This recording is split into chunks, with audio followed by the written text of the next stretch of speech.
चलते हैं क्लॉज के अंदर। क्लॉज कर रहे थे हम, क्लॉजेज कर रहे थे। जैसे मान लो इनको जोड़ना है हुज से, इसको भी जोड़ना है हुज से, इसको भी जोड़ना है हुज से। तो हुज किसका काम करता है आपको ये जानकारी है। हुज जो है संबंध बताता है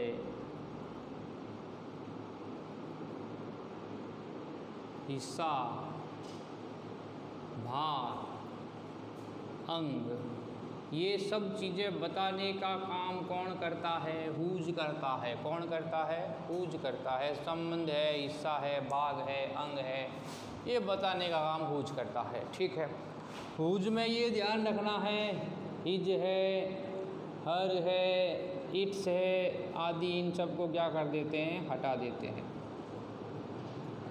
ठीक है, नियम ध्यान रखना पड़ेगा तो आप वाक्य बना सकते हो। जैसे Mohan is a doctor, Mohan एक डॉक्टर है। Is father is a carpenter, उसके पिताजी क्या है? कारपेंटर है। तो मोहन का संबंध बताकर उसके पिताजी से संबंध बता दिया। ठीक है, ये संबंध बताना हो गया। मोहन का बताकर उसके पिताजी की बात कर ली तो ये संबंध बताना हो गया। अब हिज फादर है ना, इसको हटाना है अपने को, इसके स्थान पर लगाना है हुज को। तो जब इसका पहला और हिज हर आगे पहला आ जाए तो आगे वाला सब्जेक्ट मोहन वो रख दो, मोहन का मोहन ही आ गया। अब ये जो पीछे जो वाक्य है वो सारा आगे चला जाएगा, ये ध्यान रखना है। फिर बोल रहा हूँ, ये आगे इसका पहला अगर सब्जेक्ट आएगा तो ही ये काम करना है। जैसे मोहन है, हिज के स्थान पर हमने किसका प्रयोग कर दिया? हुज का। हिज हट गया, हुज लग गया। पीछे क्या आ रहा है? फादर। Mohan whose father. फिर आ रहा है उसके पिताजी एक कारपेंटर है, is a carpenter. Mohan whose father is a carpenter. तो ये कहाँ से लाए हैं?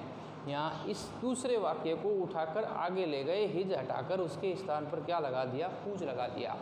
तो Mohan whose father is a carpenter. अब आगे जाओगे, आगे बचा हुआ क्या पड़ा है? Is a doctor. क्या बचा हुआ पड़ा है? मोहन खुद क्या है? इज ए डॉक्टर है। मोहन वाला वापस उतार दिया कि Mohan whose father is a carpenter. Mohan जिसके पिताजी कारपेंटर है वह खुद एक क्या है? वह खुद एक डॉक्टर है। आगे चलें तो दिस इज गीता, यह गीता है। हर सन इज ए डांसर, और उसका बेटा डांसर है। यानी पहले बात कही ये गीता है, ठीक है, और फिर उसका संबंध बता दिया बेटे से। ठीक है, तो गीता की बात की, फिर उसके बेटे की बात की। यह गीता है, इसका बेटा क्या है? डांसर है। इसमें आ क्या रहा है? हर आ रहा है। वो तो वही बात हो गई, इसमें ही था इसलिए ही आ गया, सी है इसलिए क्या आ गया? हर आ गया। आपको गौर यही करना है कि आप इसमें उठा के यहाँ ले गए, इसको उठाकर कैसे ले जाओगे ये ध्यान रखना है। ये उठकर आगे कैसे जाएगा?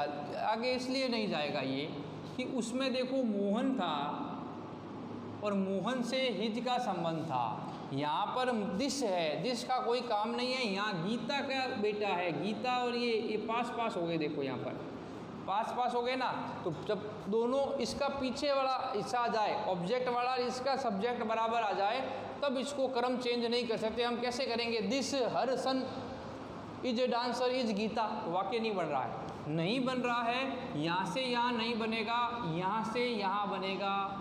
तो दिस का दिस आया, इज का इज आया, गीता का गीता आ गया। वापस उतार दिया, दिस इज गीता। फिर हर के स्थान पर किसका प्रयोग करना है? हुज का। हमने यहाँ कहा था हिज को, हर को, इट्स को हटा देते हैं जब हुज का प्रयोग किया जाता है। फिर आ गया सन इज ए डांसर, उसका बेटा एक क्या है? डांसर है। This is Geeta whose son is a dancer. तो दोनों में अंतर देखो, एक ही वाक्य एक ही इसका ही बनाना है, लेकिन क्रम में क्रम बदला है और एक में नहीं बदला। ये आप पहचान करोगे कैसे करना है कि इसमें तो पीछे से आगे ले गए, इसमें क्यों नहीं ले गई, ये ध्यान रखना है। अब कह रहा है आई हैव ए बैग, मेरे पास एक बैग है, मेरे पास एक बैग है। इट्स चेन इज स्मूथ, इस बैग की चेन क्या है, सरल है, स्मूथ है। तो पहले बात की बैग की, फिर इसके चेन की बात की। ये इसके लिए आ रहा है, बैग के लिए आ रहा है। इट्स किसके लिए आ रहा है, बैग के लिए आ रहा है। तो हमने जब नियम लिखा था तो ये हुज जो है सजीव और निर्जीव दोनों में ही चलेगा, संबंध बताने के लिए, हिस्सा भाग अंग बताने। बैग का हिस्सा ही तो है चेन, बैग का हिस्सा ही है चेन, तो बैग का हिस्सा भाग चेन बताने के लिए हम हुज का प्रयोग करेंगे। अब रही बात आगे पीछे करने की, तो यहाँ ये इट्स आई के लिए आ रहा है कि बैग के लिए आ रहा है। आई के लिए इट्स का प्रयोग नहीं करते हैं, इट का प्रयोग वस्तुओं के लिए किया जाता है। बैग के लिए इस बैग की चेन, तो बैग यहाँ से यहाँ मैंने अभी बताया आया, तो कपड़े को क्या करना है, आई हैव ए बैग। अब इट्स को हटा दो, उसकी जगह हुज चेन, जिसकी चेन, बैग की chain, chain is SMOOTH, smooth, smooth माने सरल है, इजी है। I have a bag whose chain is smooth, मेरे पास एक बैग है जिसकी चेन क्या है, स्मूथ है।